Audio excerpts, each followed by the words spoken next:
meistens nur über Klimaschutz vielleicht. Normally we are talking about climate protection and sometimes also talking about agricultural policy, and we would like to change this today, and we would like to have a look on the chemical strategy.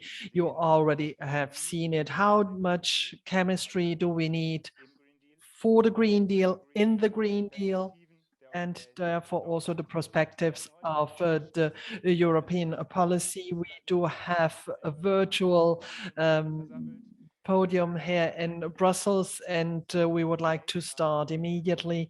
First of all, I would like to give the floor to Mrs. Puttrich in Wiesbaden, and I would like her to give the introduction. Thank you very much.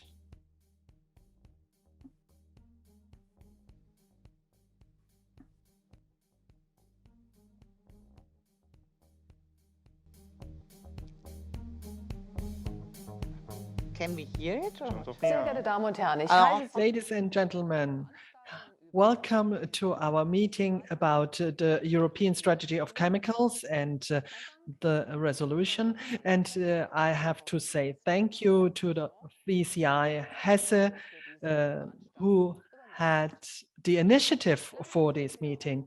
Unfortunately, due to the infection numbers, we are still forced to be online and not in person, but I'm very happy that you are here today with us. And I thank the participants here on the stage because they have taken the time to be here for our discussion. And this is a very important moment because in the policy of chemicals, we have a lot of changes. Since 20 years, the European Commission decided and took a position, and there is many things are on stake. We are talking about authorization, limitation, classification, on labeling, and also packaging of the different substances, and these are important not only in daily life, but also they are important for the international competitiveness. This is very important, and customers and people who want to protect the climate and the world, the chemical part is saying that we need safety. And Hesse is a very important place for the chemical industry, and we want to defend competitiveness, working places in our industry. And the balance in between the different expectations might be very important for the future law on chemicals. And therefore, I'm very happy to have this debate today, and I hope we will have a very important exchange. And once again, welcome. And exactly this balance is important, and we have Mrs. Beer. She is Vice President of the European Parliament, and she is there since 2019 in different functions. And because we are talking about Hesse, she was also Minister of Education and Arts. Probably she didn't have to do too much with chemicals, but this shouldn't be an argument to block her. Please, you have the floor. Thank you very much, Mr. Kafsack, because chemicals is obviously very important also at school. And me, myself, I had my A-levels with chemistry, but I don't want to look back to that now. This meeting is how much chemicals do we need for the Green Deal?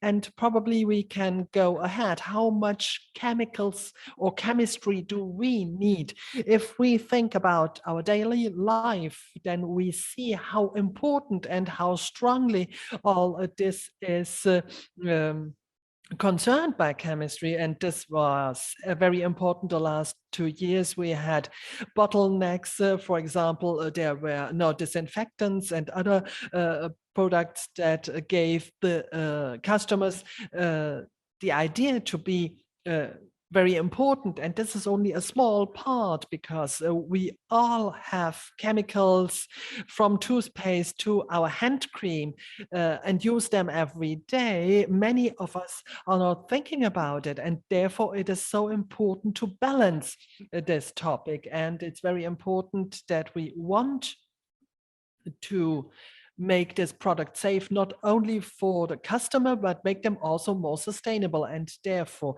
the idea of sustainable chemicals is one of the goals that the European Union sees from an ecological and an economic point of view. No other region has to tackle so much with chemicals like Europe, and there is an important part also for Hesse, as Mrs. Puttrich said. And this is obviously one of the important factors in our economics. And therefore, this can't be the goal to limit this part. It must be our common goal to have more potential in order to have this innovative approach. And the revision of the strategy that has been announced from the Commission, chemicals that are dangerous should be taken out of the different products for all products in importation, and therefore also some criteria for evaluation and the controls are not only valid for the European Union, but for all products that are imported in the European Union. And we talk here about chemicals that might be dangerous or negative for a human being. And this is something not easy, because we do need to find substances that might be safer or related to less risks, and we have to tackle with substances that are not yet at the right place. And this is true also for petroleum, because this is one of the most important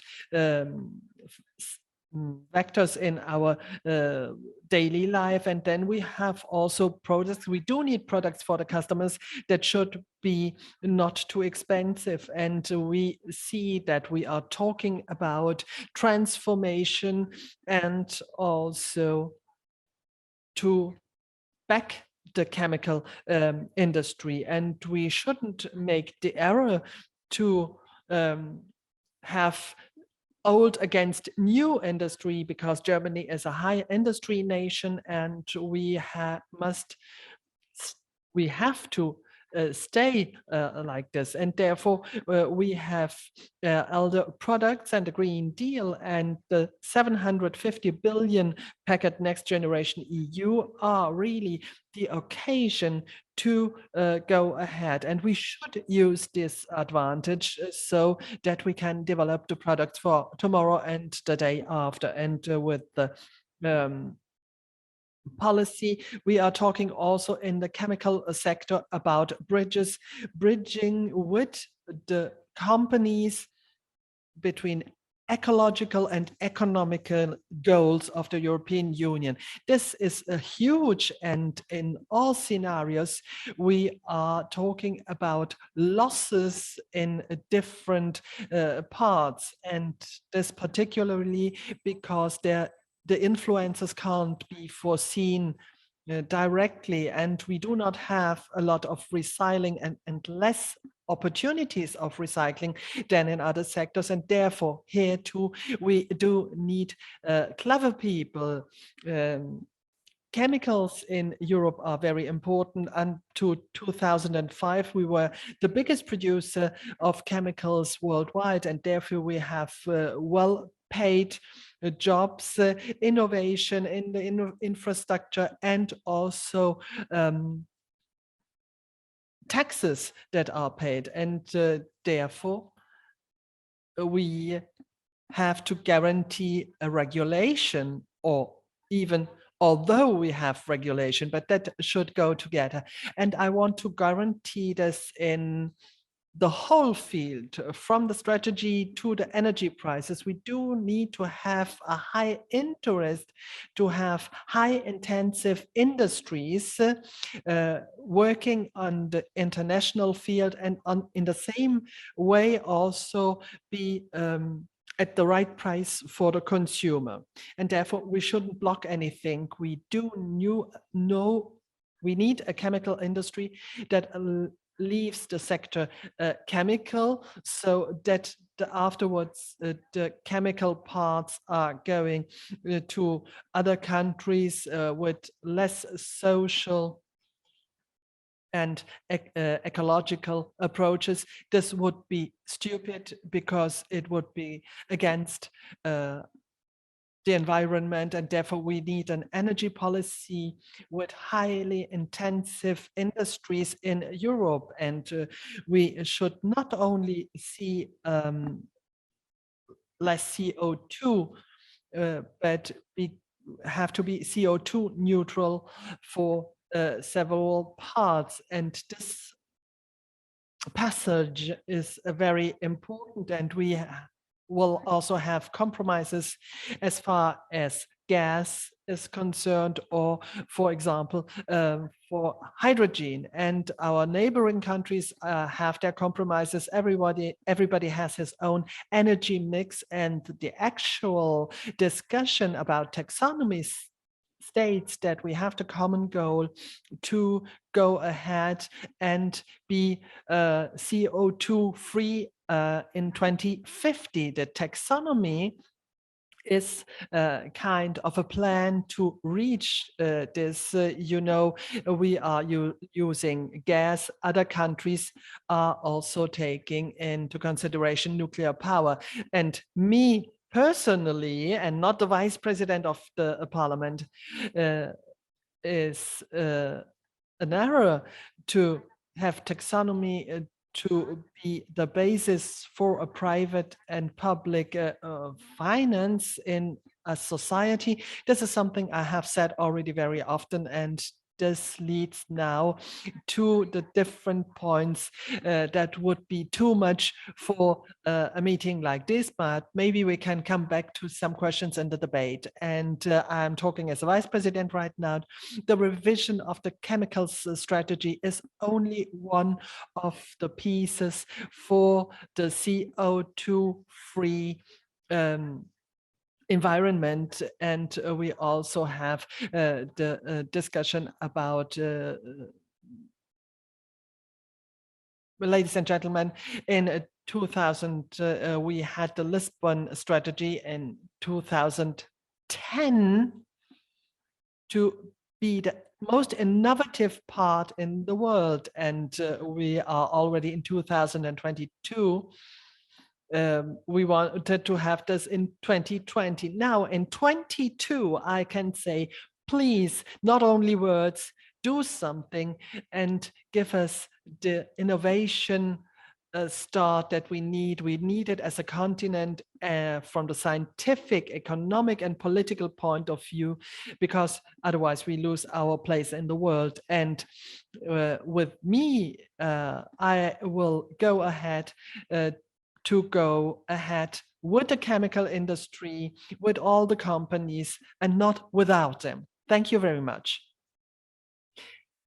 Thank you very much, Mrs. Beer. It's nice that you didn't say 2030, and we would have talked about all this, but we don't want to talk about taxonomy in the last few years, and we might really have several meetings here. And I heard that there was a little bit of sound lacking in the beginning. I apologize for that, and I hope everything is running smoothly. And I guess not all of the participants that aren't here in presence do not hear everything. it's not crystal clear, and I do hope everything will be working. And if you can hear and if you can write or speak, you can obviously send us your questions. And we have this. We have the email address here on our screen. There shouldn't be any problem. Please do send your questions also during the meeting, not only at the end. And I would like to present you our panel, and for some of them, they are on the other side on another panel. Ms. Süpke, she is from the IGBCE. And this is C for chemistry. And maybe I can say this for Hessen and Thuringia. And you worked in a chemical laboratory, because this was, yes, 30 years ago, before she started with the unions. And then I have a look at our screen and I see Jutta Paulus from the Greens in the Parliament. And as we are, she is in the pharmaceutical sector, and this is very interesting. She has a long experience in a REACH laboratory, where we are talking about the control of chemicals, because this is very important for the exportation. And she is in the European Parliament for the Greens. And then we have Mr. Patrick Child. I continue with German. It seems easier for me. And you are part of somebody, you are one of the very last one, due to Brexit now, Belgium citizen. And he is the Director General of the General Directorate since 2021 for environment, and before in research and development. And he is since a long, long time in the Commission with a long history. And last but not least, Matthias Braun of Sanofi-Aventis, and he is responsible for the pharmaceutical production and also the representative of VCI. This is something we should underline. Now,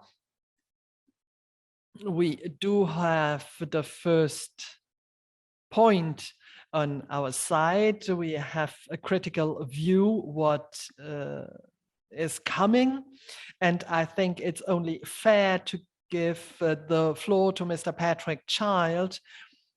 He is not responsible for the strategy, because the strategy is from 2020. It was before Corona times, and now it would be nice and good if you can tell us where we are, how REACH will go ahead, and what we will do with the different proposals. CMC has been announced, I guess, for the summer.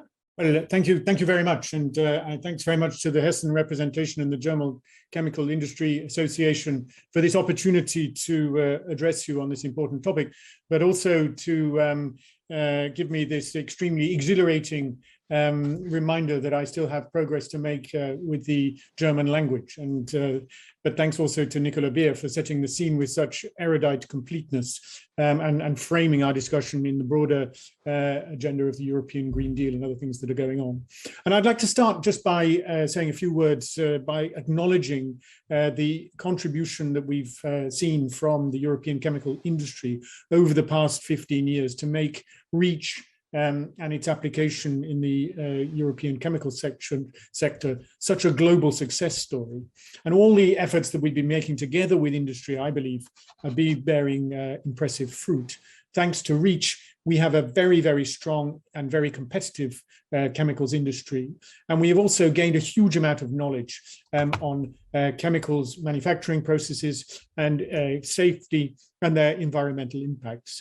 And I think this is therefore an excellent investment that we've made collectively over the past years, which puts us in a very strong position to exploit the huge potential that I see from our future chemical strategy for sustainability, which is all about taking further steps towards the transition to safe chemicals. And so my first message, and to pick up your question, is, where are we today and where are we heading? So I think, firstly, just to remember what are the overriding objectives of our chemical strategy for sustainability. Firstly, we need to produce chemicals with less energy, significantly, therefore, to reduce their climate impact, and also to find innovative chemicals for materials and technologies we need to achieve climate neutrality. And I think Nicola Beer has set out that objective very, very clearly. Secondly, we need to have contributions from the chemical sector to the success of the circular economy. We need to find chemicals and processes that enable materials to be circular and recycled materials to be safe for people and the planet. Because we believe that chemicals are key to the circular economy and that we need, therefore, non-toxic cycles to ensure sustainability in the longer term. And thirdly, our strategy sets out to advance towards producing and using chemicals which are not only safe for humans and the environment, but also phase out the most harmful chemicals. And so our strategy, therefore, sets out this blueprint towards a toxic-free environment, and not a revolution, but a significant improvement on the current legislation, also with the idea of making it more coherent. And by strengthening our legislation, we also hope that we can achieve our two core objectives for the sector, which are innovation and competitiveness, as well as ensuring safer chemicals and better protection for health and the environment. So the chemical strategy was adopted, as you all know, in October of 2020. And since then, we've been working hard on implementation, and most notably on preparing the two core pieces of legislative revision that we're working on. Firstly, on the classification, label and packaging regulation, the CLP, and secondly, on REACH. So we're hoping that the CLP proposal should be ready in the summer of this year, and that will be followed later in the year, we hope, by our revision of REACH. For the CLP regulation, the main focus will be on adding new hazard classes, such as for endocrine disruptors and for substances that are persistent, mobile, and toxic for the environment. And in REACH, we will increase information requirements for hazardous substances on environmental footprint. We will also improve the restriction procedure to extend the use of the generic risk approach for consumer products to other types of hazardous substances, such as endocrine disruptors. Their substance will then only be used in consumer products if their use is really essential. And just to remind you that the public consultation on REACH is now open. Looking forward to your input by the 15th of April. And we also have a specific workshop planned on this key question of what would be then the future definition of essential use on the 3rd of March, which we hope many of you will also be able to attend. And the overall goal of these revisions is to make the chemicals legislative framework both more predictable and more coherent. And a second message I wanted to share with you today is that we need to work vitally with industry for success. And I'm very, very happy to see that industry is so deeply engaged in working with us in preparing these new legislative proposals. So, for example, last December, the industry association, the European Association CEFIC, published a hugely valuable study into the potential costs for industry of the legislative changes that we've been discussing. And I'd like to thank CEFIC for the investment in this very, very serious analysis. We had an excellent discussion with their representatives on the results, while recognizing, however, that the scenario presents a somewhat maximalist projection of the potential impacts. And perhaps unavoidably, some of the press reports tended to emphasize negative messages, creating, I think, an unfortunate and misleading impression that there is somehow a divergence of approach between the Commission and industry on this important issue. And so, I mean, it's great for me to have the opportunity today to say that, from my perspective, the reverse is true. We have an excellent relationship based on trust, mutual respect. But I think it is helpful just to make perhaps two clarifications. Firstly, while guided by the European Union's better regulation principles, the CEFIC study looks exclusively at costs, whereas the full impact assessment that we, as the European Commission, will produce in order to accompany our proposals, we will look at a holistic, comprehensive, global cost-benefit analysis, also looking at the benefits in terms of environmental improvements and future business opportunities. And I think that that maybe gives a different sort of balance to the overall analysis. And secondly, of course, none of us yet knows the exact scope of our proposals. We're still discussing all the different policy options with industry representatives and other stakeholders. And we're hugely appreciative of the excellent inputs that we're receiving from all of you. And in this context, I'd like to highlight in particular the very central role that we see for our chemicals high-level roundtable. This brings together representatives from industry, but also from science, civil society, and other stakeholders to find common goals and identifying ways to get there. I know that our Commissioner Sinkevicius, who was chairing the last session, really valued the protective exchange of views that we had and welcomed in particular the first deliverables in our joint report on enforcement. So I really underline the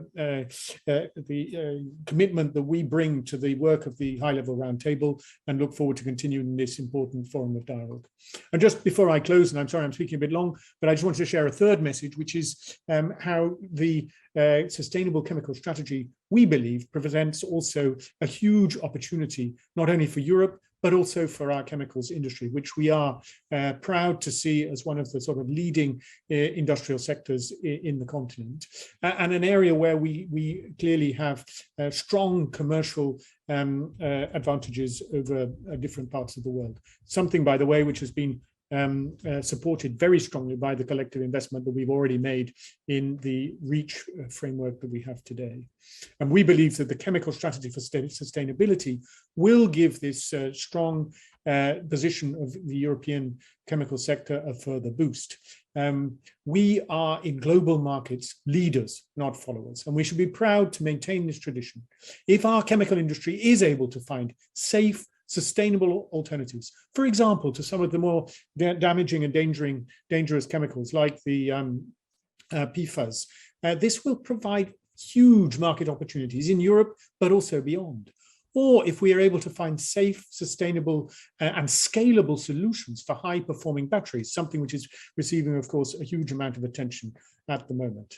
And we in the Commission are determined not only to set a clear and predictable legal framework, but also to mobilize all our other instruments in support of this positive evolution in the chemical sector.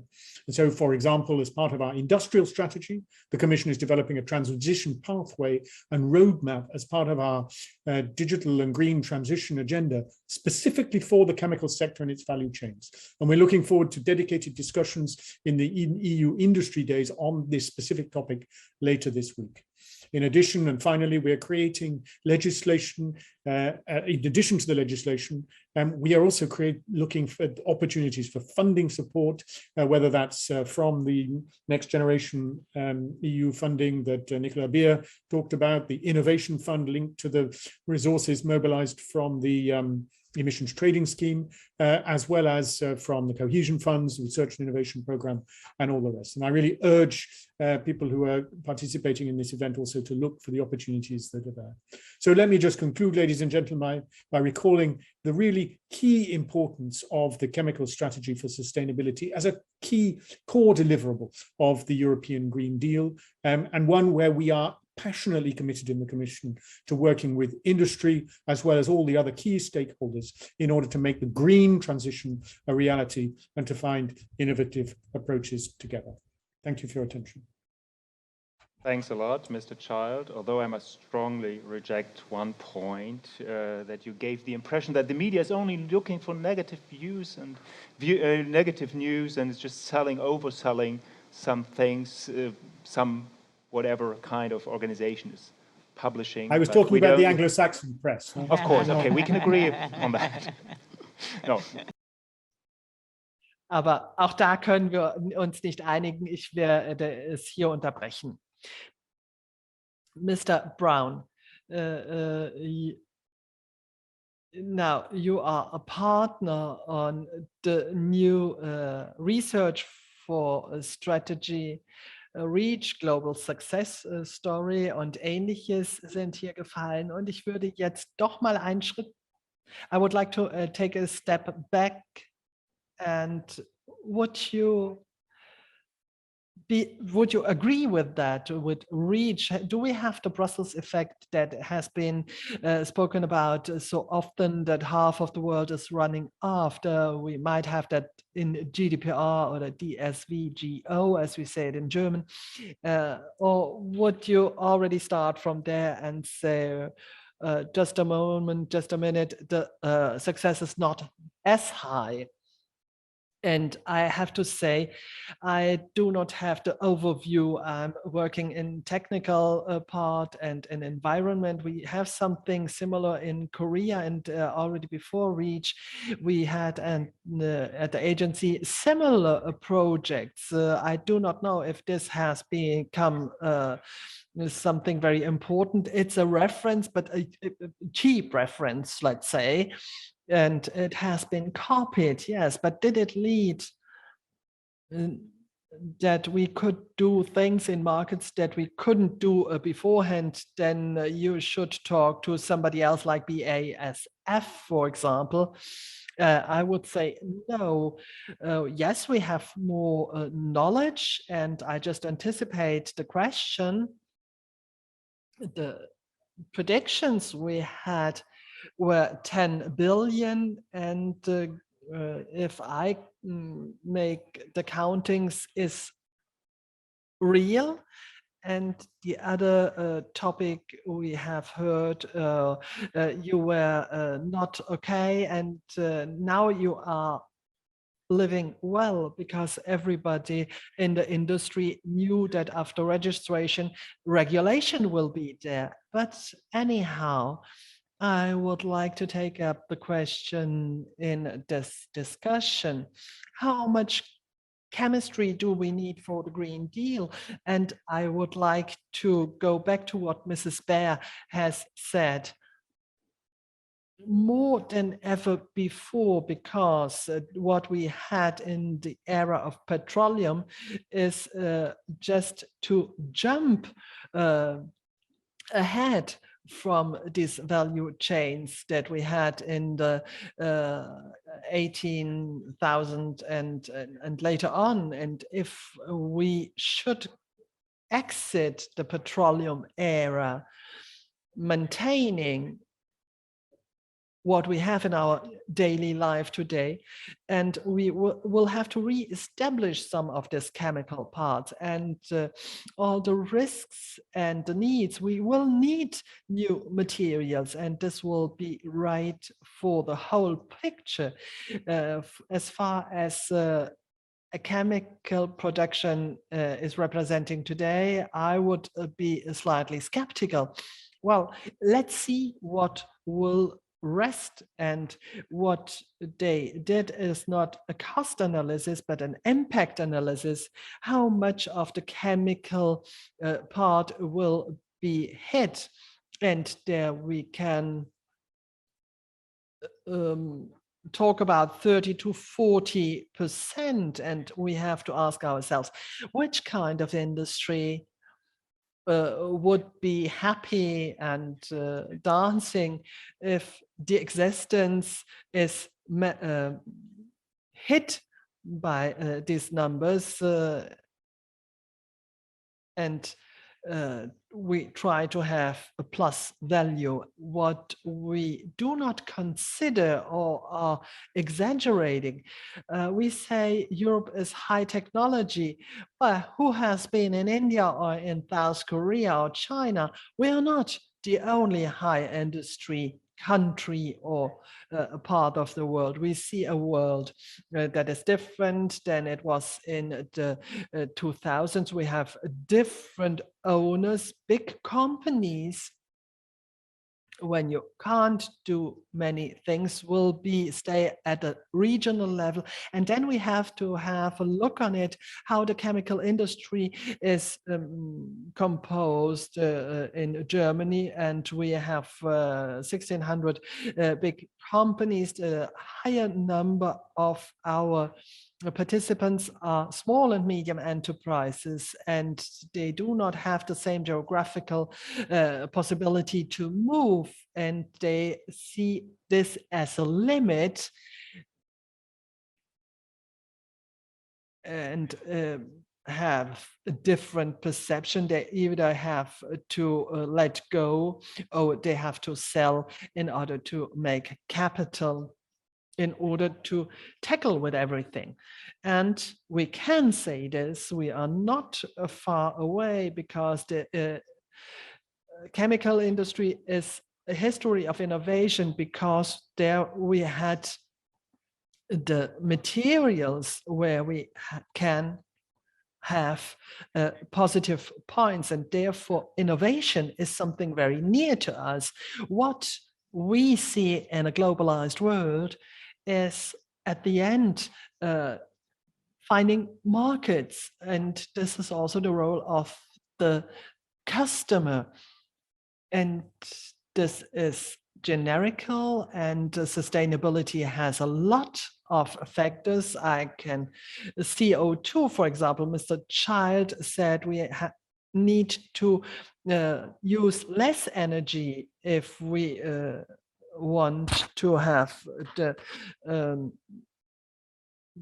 this terawatt hours that has been mentioned, and also the circular economy has to be reconsidered, and the CO2 should be a material, a substance, and then we should add upon that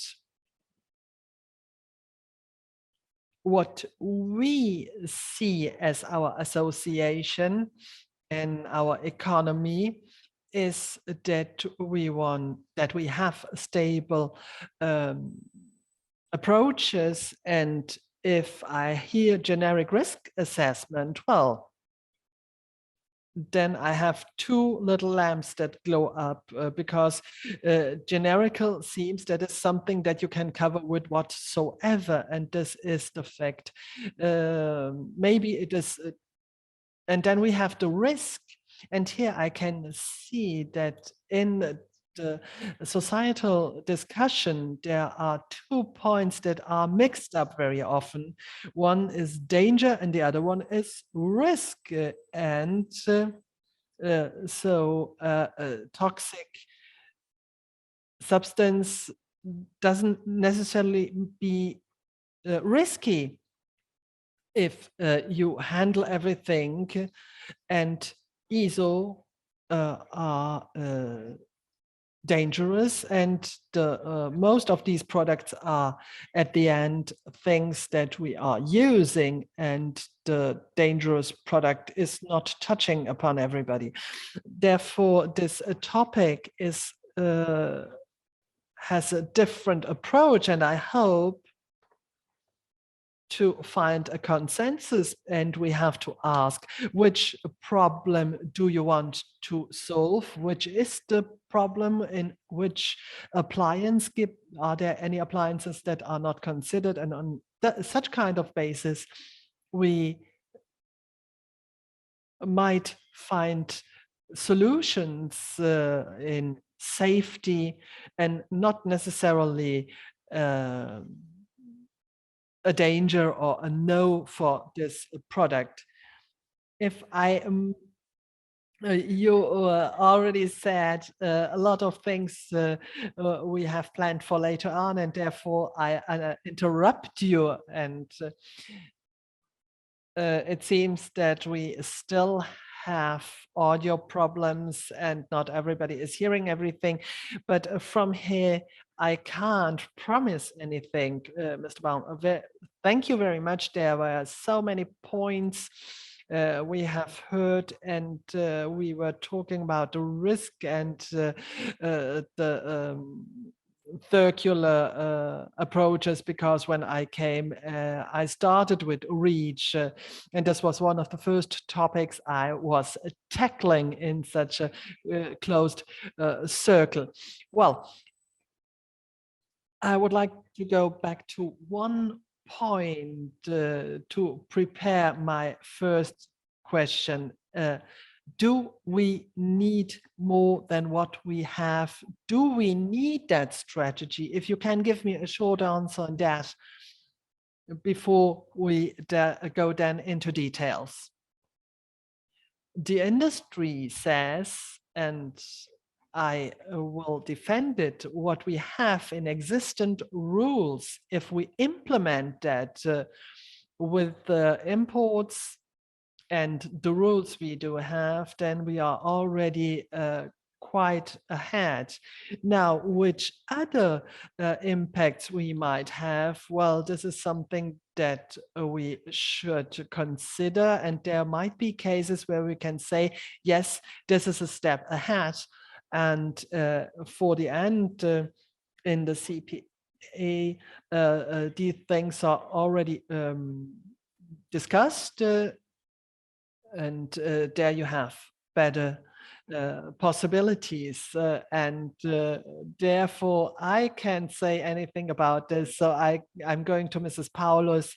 And what do you say? And you are considering it since many years, and obviously also with high interest. Are you okay with this analysis? What we have is already very good.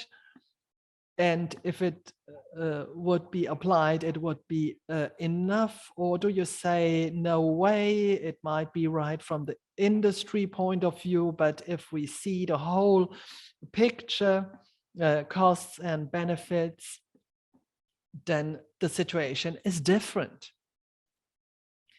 Thank you very much for the invitation and for the opportunity to speak here. I guess it would be too difficult if I would talk about small things about the VCB, the mixed substances that are not well defined, and where we add everything and the result is not very well, that's a VCB and we can't define it any better, and therefore the product is, so to say, clean. I think as far as the costs are concerned, we have to make a balance, and this balance would show that we are talking about millions, like in Baden-Baden, due to the PBAS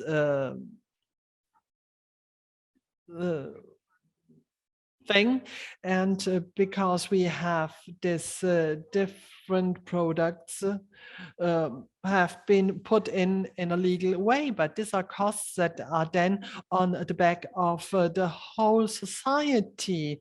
And the same thing is true. The endocrine disruptors, and people have diabetes and cancer, and this, I hope, this is important also for the impact assessment that Mr. Child and his colleagues are preparing, because then things might be different if we have a true and open balance, because I found it interesting, because in my part in Rheinland-Pfalz, we had a new national park in the Hunsrück, and I had the pleasure to be there with the Chinese group and with the ranger, and the Chinese did a lot also in the Hunsrück. They have a lot of places where they are working in Birkenfeld, and they were surprised. You can drink the water here in the rivers. This is something extraordinary, and let's say it's something important to live in an environment that is not toxic. And here I would like to change the cards. If you say, okay, obviously 600 terawatt are a lot, but what is the alternative? The alternative is no option, because we ignore the climate crisis and that we need to have less CO2. The way is not, we can't ignore this, and the whole world will ignore it, and we do as if we haven't seen or heard anything. This is not the option. Well, you're right. Well, this is one point where we agree. We shouldn't be too agreeing, but this is obvious for everybody here in the room. Now, I do not know in the detail our participants are. Please avoid acronyms. I'm already overwhelmed with it. And if I don't have the reach freak on the other side, UVCB, and those are the different steps that are not clearly defined, and we have different rules than those that we have for pure substances. Okay, then this point is explained a little bit better for everybody. But just quickly, if I might wrap up, as it is, it's not enough, and we have to do more, because there is not alternative. Also, if we talk about the external costs that will then go on our citizens. Now, from the virtual world, I have a half real world, and do you accept this? Because you are sitting on the other side. On the one side, we have the industry. On the other side, we have the workers. And Mr. Braun already said it. We have the question, what does this mean for the future of the industry in Germany, in Europe, with all the working places that are considered? Because they might not be there in some time. How do you see the whole discussion? Do we need a clean environment, stronger rules, and all this? I understood your question, even if the question mark didn't arrive yet. And I would like to say thank you to Mrs. Beer, and we have to balance everything with the chemical part, with chemistry. And yes, I was working in a laboratory and learned there, but there is something, the question, when is something to become toxic? It's due to how much you use of it. Use and danger. This is something that we have to consider very clearly, and I guess that nobody of everybody here in the room said the goal is not right. The question is, which is the way? And there you can do a lot of wrong things. In our first study in Industry All, in the Green Deal, how many workers are considered? And it's 11.2 million people / jobs. And as a representative at Hessen and Thuringen, we are responsible for 140,000, but I guess that these 140,000 give a certain good economic level. And what is much more relevant, we are the solution. We are not on the other side, only on one side. People who are working in the chemical industry are highly innovative. They are able to do all this. And I am astonished when I say, well, my colleagues, and I'm responsible for them they created a vaccine, and they have this developed, but then you have to put it on the market, you have to produce it with all the rules of the FDA, for example, and it has been so safe that any critics, we can say, no, this is safe. And it worked very well. And I guess the question, we are the solution. We can also develop other questions. If the question is, how much Green Deal do we need for the Green Deal? We are also responsible for the industry that is working on sun collectors. We are considering efficiency, how we can have aeolian power. And if we talk about hydrogen, this is something that the industry, the chemical industry will solve. And therefore, I think that the Green Deal will need a lot of chemistry and chemicals, but we do need a framework for all this, because we are not all agreeing. There are parameters for our co-workers. This is qualification. We have to enhance it, and all these that are still working on things they will not do in the future anymore. We have to develop everything. And in Hesse, we have a pilot project with the industry, and I would like to be that a little bit more dynamic, but the speed might be somewhat better. And what I also see there, we have money, European money, also in other places, and there are programs, and these programs are not that easy. And therefore, in an industry, we have a trilogue in Hesse, and we need a kind of transformational academy that is helping to do all this also for the medium-sized enterprises, because we have to see how these people can get the money. The innovation is there, but where is the goal? And how can you get some help? There is still a lot to do, and not everything can be done with money. And the same is true for digitalization, because we could see it during the pandemic.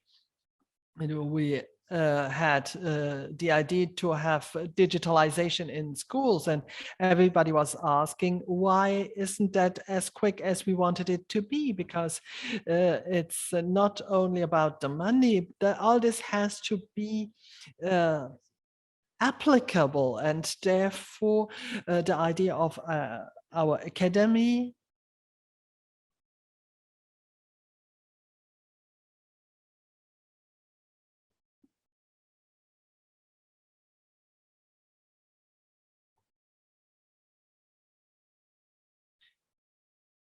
an agency, and to have a risk assessment in order not to make things impossible and make more damage on the other side. This is already something that Mrs. Beer was talking about.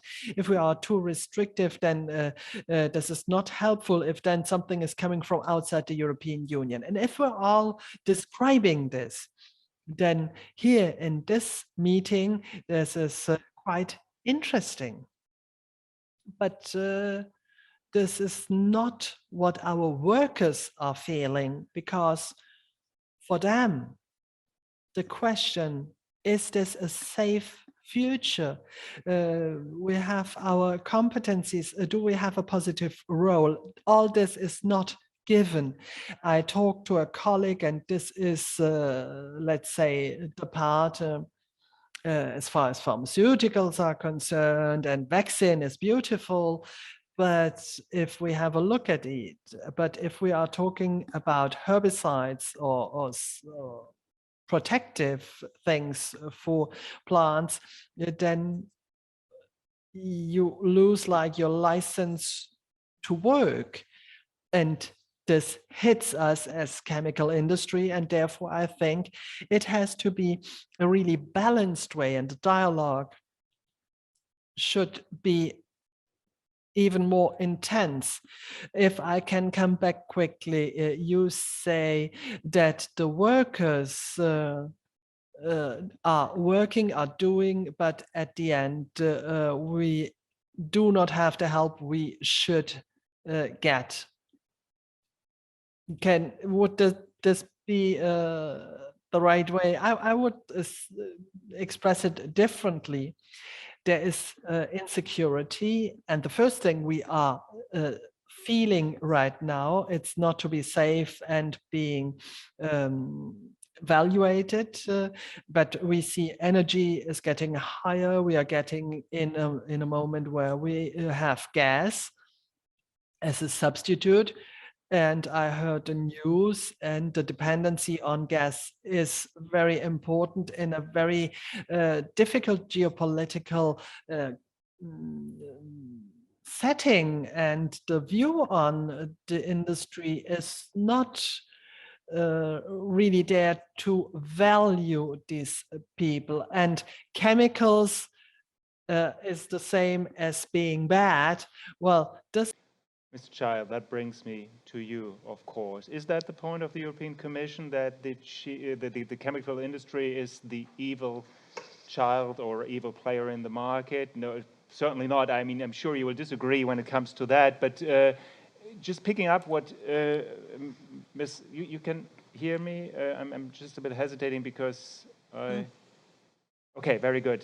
We have this connection problems. What Ms. Süpke just said, how do you want to assure that the chemical industry has the impression that you take them on board, you're doing that with them and not against them? Because that seems to be the impression Ms. Süpke is describing. Well, I mean, I addressed that question a little bit in my opening remarks. I mean, we have an extremely long-standing and an extremely productive cooperative relationship between the European Commission and the chemicals industry. And all the figures that we've heard about the economic and employment sort of central role that the chemicals industry plays in the European Union and its sort of very strong position in our industrial strategy is for us something which is vitally important. And what we want to achieve with the sustainability for chemical strategy is to work with the industry to take advantages of the opportunities of the green and digital transition to put the industry in the strongest possible place for the future. And so when we look at our future legislative proposals, we will subject them to the full rigors of the better regulation impact assessment procedures that we have in the European Union, which mean that we look at the employment impact, the impact on the small and medium-sized enterprises, the impacts on the different regions of the European Union, on our competitive position in relation to third countries, so that we pitch the proposals in the best possible way. But at the same time, as Jutta Paulus has so eloquently said, we also put into the balance our assessments about the broader environmental benefits that a revision to the legislation can potentially bring. Another point that in what the people have said that I'd just like to pick up on, with which we also 100% agree, and I think it was Mr. Braun who said it first, is that one of the things that we really need to do is to make sure that our existing legislation is applied fully and effectively. And that is one of the key strands of our strategy. And so certainly you can be reassured that that's something that we will continue to do. But we do want to explore also innovative approaches, and innovative approaches in terms of, for example, extending the scope of the generic approach. And there, I think what's important to remember is this is not a sort of blunt instrument to catch as much as possible of the chemicals industry. It's an instrument which we want to use where we can't be certain how the chemical products or the final products that we're talking about are going to be used by consumers. We don't know which baby is going to put into his or her mouth which toy which is made of which chemicals. And so we need to have, consistent with the precautionary principle, I think a particularly high level of protection for consumer goods. which still allows space for this category of essential use that I mentioned. And there we do need to continue our dialogue with industry on how that can best work alongside other consumer group representatives and civil society and other key stakeholders. So, I mean, the short answer to your question is we are absolutely convinced that progress on the strategy for sustainable chemicals can only succeed if we work hand in hand with European industry. And we are determined to make that relationship a central part of what we're trying to do. And if this discussion has provided some reassurance on that, then I'm happy about that. But another final point that I'd make is that if we look at the journey that we've come together since the beginning of REACH, since, over the last 10, 15 years, since we put in place one of the most successful and effective regulatory frameworks for chemicals in the world, the scale of the changes that we've achieved together have been monumental.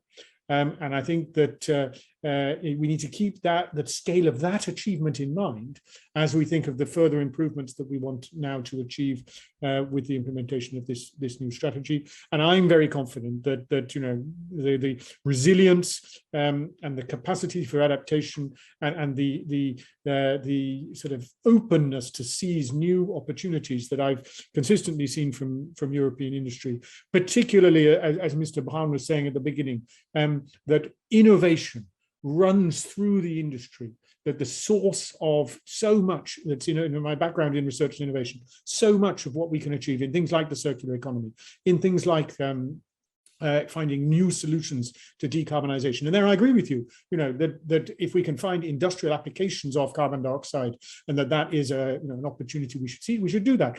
Just as hydrogen, I think another colleague mentioned, is something which I'm sure will be very large in our future work. So short answer to the question, yes, we are determined to work with industry. I believe that we're doing that. The high-level roundtable with the participation of our Vice President and our Commissioner, I think a very strong focus for that. And this discussion with me has been so far very rich and encouraging, that there's still a lot for us to talk about.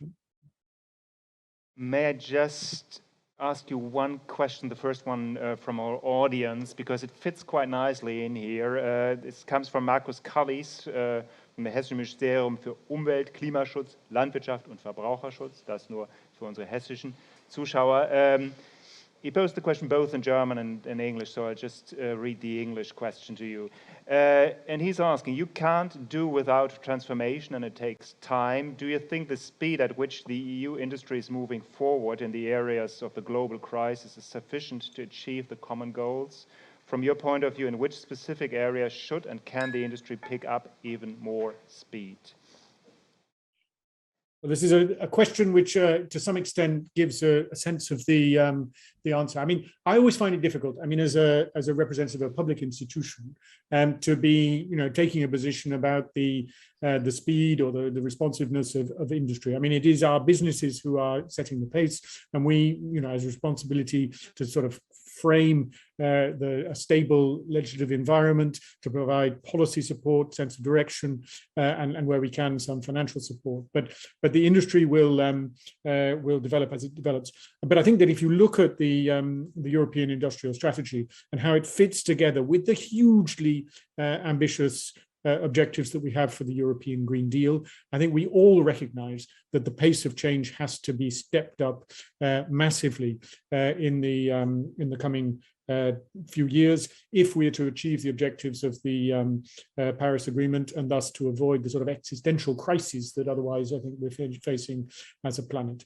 And then within the overall industrial landscape, I mean, there are in particular the energy-intensive industrial sectors, of which chemicals is one, but there are others, steel, aluminium, concrete, others too, where the technological challenges of the full decarbonization are particularly acute, and where I think we should concentrate our particular attention in making progress. And there I think that the transition pathways approach in the industrial strategy, where we really try to engage with industry, with other stakeholders and public authorities, not just at the European level, but also at national and regional level, in order to identify ways of making progress together. That is the way ahead.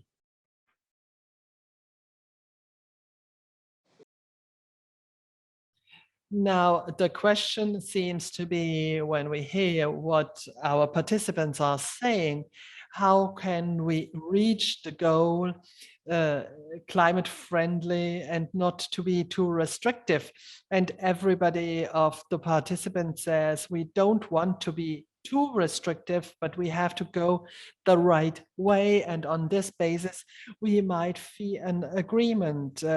If you hear this, Mr. Child and also Mrs. Paulus, but we have to maintain them and take them with us.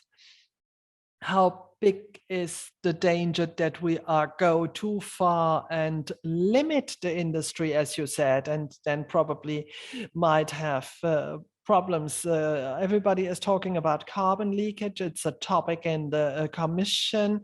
Nobody is talking about chemical leakage, if we could use this word. Are you believing in what you are hearing? Well, I guess we have a very complex topic here. Mrs. Süpke already said it.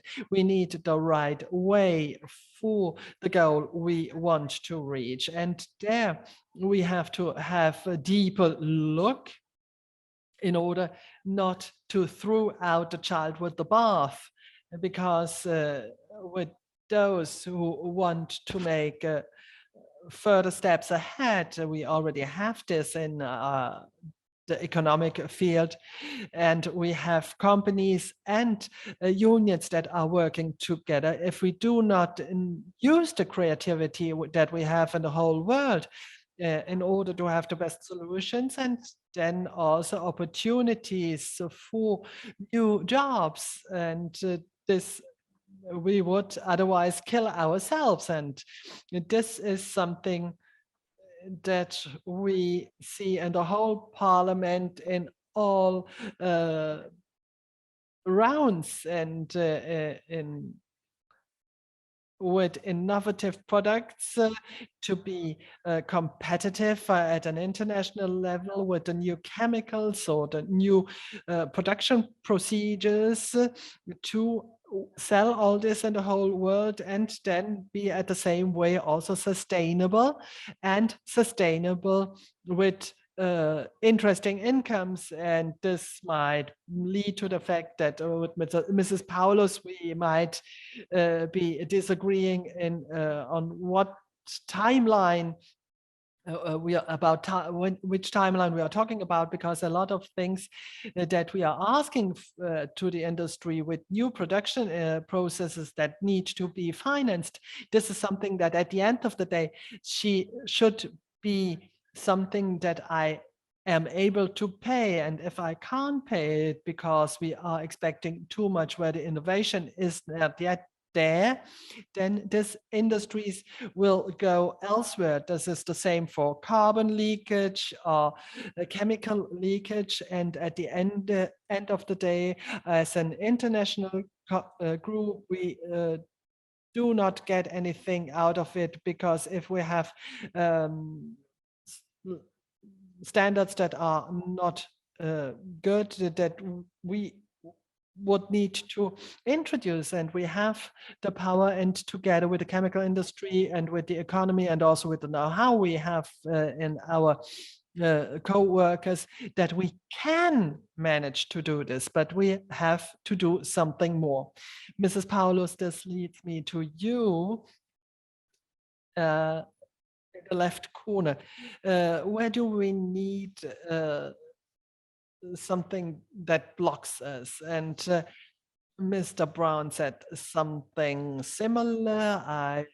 Mr. Child is nodding. And where do we need all the rules that we had in one of the debates with the Chancellor? We had all this discussion, but obviously this was highly discussed in some of the circles, if this is something that we can underline or even not. Well, quickly, I would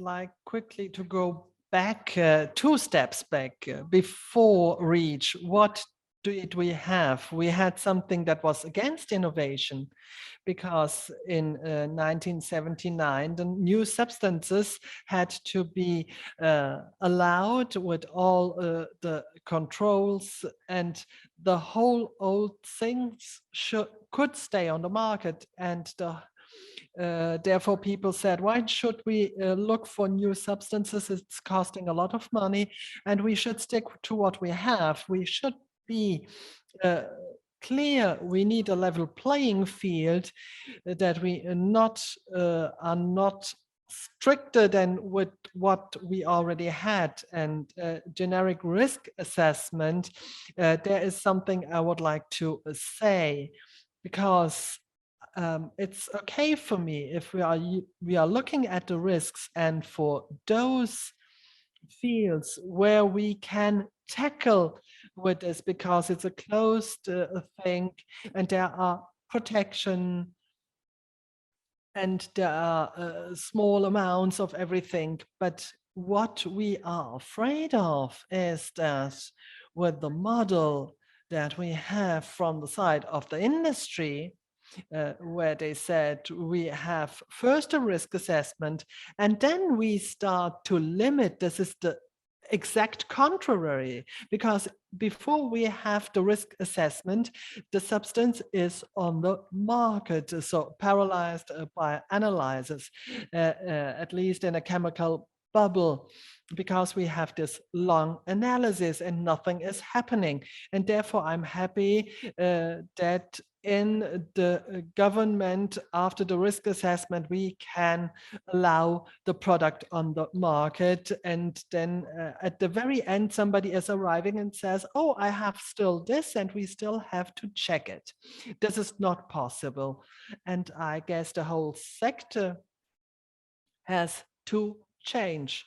And this might be frightening for many of you, but if we want to have a circular economy, climate neutral, then we should have a modular approach. I'm coming from the pharmaceutical sector, and I find it's really interesting. Isoprene is a very small molecule, and like Lego, you can put it together to different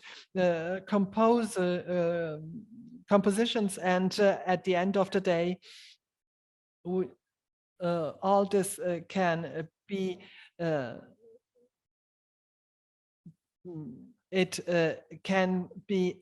absorbed by nature. And for our chemical part, this would be interesting. We have a lot of different substances that we produce, and they were cleaned to 95 or 90%. And then we mix it with different things. And in the end, we have a produce that is difficult to recycle. And I guess there we should start. This is the strength of innovation, where I think even at the German government, but also at the European level, we do have the will to back up the industry here. Nobody wants to have this production in China or in India, but we already have the whole industry there. First of all, because people are really well prepared. There are not too many checks or controls as far as the environment is concerned.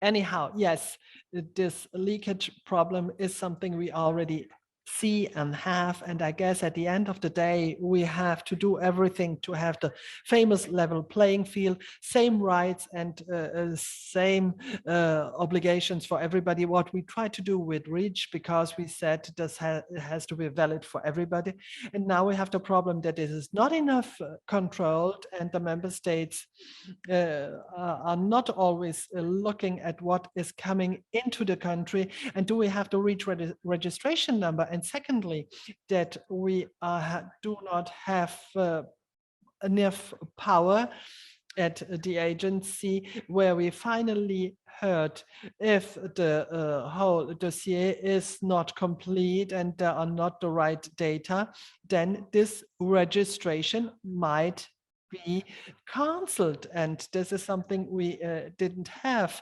where I do not have a solution. And this is an important point. I say it in a populistic way. The whole Alibaba flights that are arriving in Frankfurt, and we can't control what substances and products are inside there. That's not only chemicals, that's also legal procedures, and I do not see a point or way. This is something we should really consider. Even if we wouldn't have fuel without lead if they hadn't this decision beforehand. Well, somebody is here in the virtual world. Well, this is only to be transparent. Sometimes it's, I don't want to complain anyhow, but I stop it. Mr. Braun, just a quick question. The risk assessment, before we go to the questions of our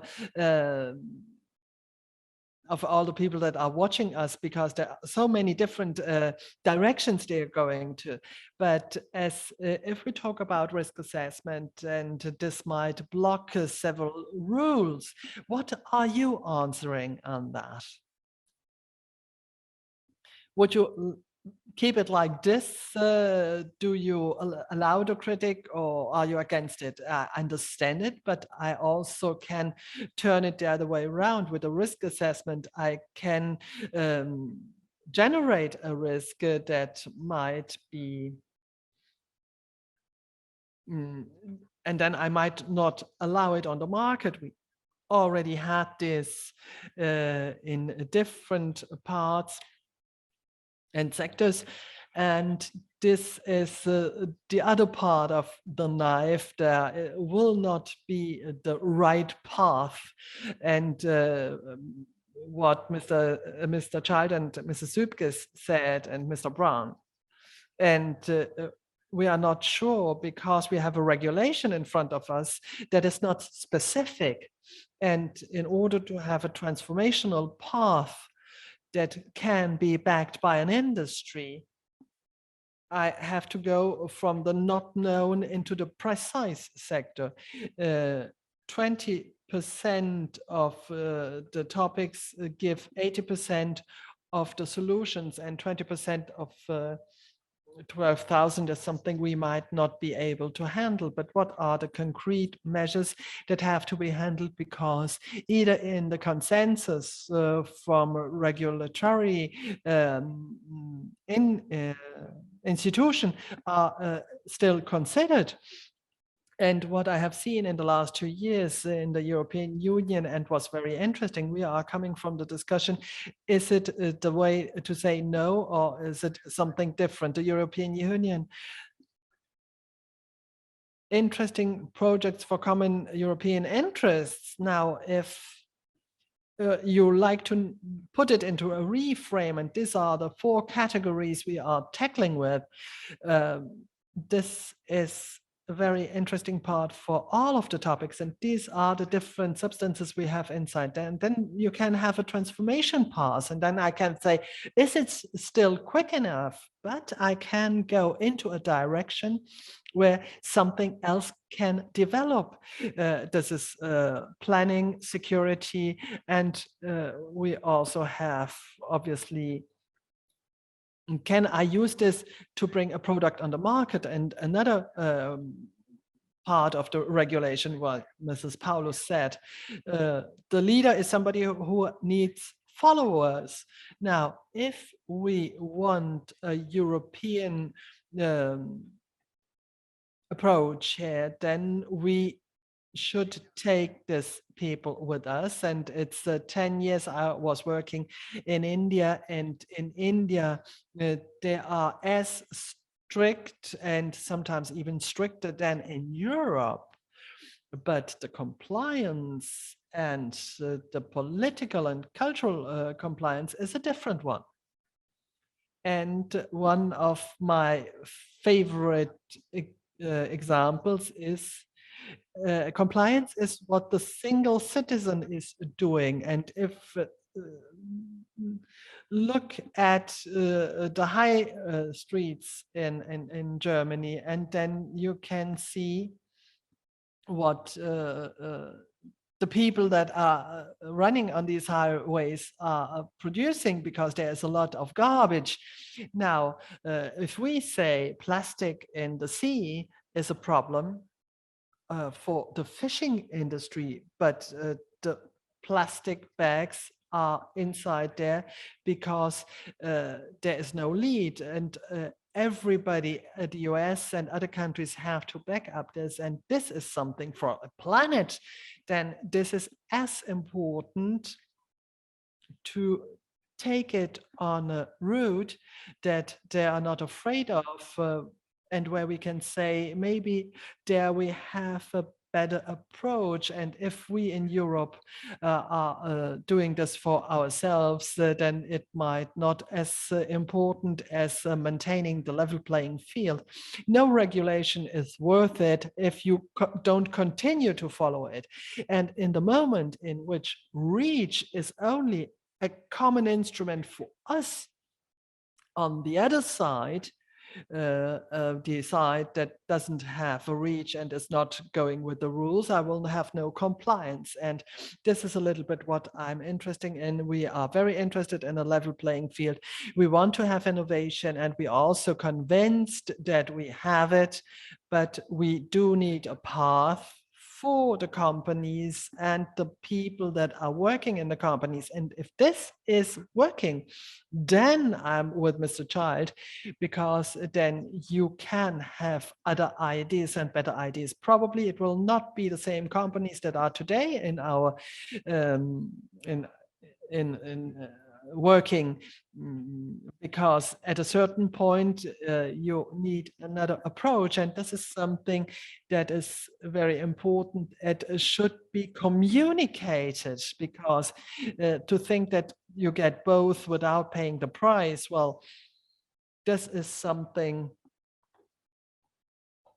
where the euphemistic words are more than enough. And well, this is a last word, and I can just take one or two questions. And please, a short answer. Policy consulting, quite simply put, why do we need a hazard-based legislation instead of a risk-based one? Why this change, shortly? I mean, we made the point before. I mean, sorry, couldn't hear that. I need to turn off. Is that better? No. Go ahead. Ask someone else a question. We can hear you. We'll come back. Oh, it's okay. We hear you. You touched on it. I think that the point is that there are certain things that where we don't know sufficiently what the end uses of the chemicals are going to be, and therefore we need to have this generic approach. It's not new. We already have it for carcinogenic substances. We want to extend it to a broader class of hazardous substances in things that are essentially consumer oriented.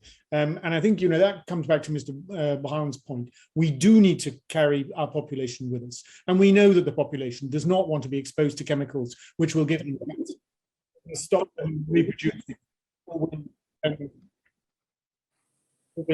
create other lasting environmental difficulties. And that's what we are working with the industry need to achieve.